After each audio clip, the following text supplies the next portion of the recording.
Hi guys, I'm Otto from TaHoma, and today we're going to look at possible solutions if you don't have a good connection between your Somfy RS100 Solar IO motors and your TaHoma switch. So let's dive in.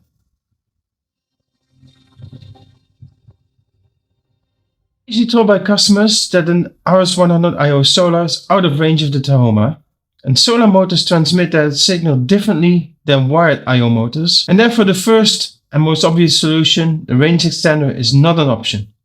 So what can be done when you have a message that your motors are out of range? The first option is the easiest, namely moving the TaHoma switch to a location that's more central to all the products that you want to control. This will then hopefully get all your shutters, blinds and shades within the reach of the switch. Of course, this is not always possible within the layout of your home, and if it's not, then there's option 2. Option 2 is to add a second TaHoma, because you can add a second TaHoma in your existing TaHoma app. Though that runs it through a separate installation, so you can never see your whole house at once, but you do have the option to switch in the app itself. The disadvantage, of course, is you have to buy a second TaHoma and you have to link to a different email address than you're using for your existing TaHoma account. If you don't like that option, then there's a first option, and that is working on your shutter or screen. The big advantage of the RS100 Solar motor over the RS100 40 IO Solar is that the antenna, which is this one, does not have to be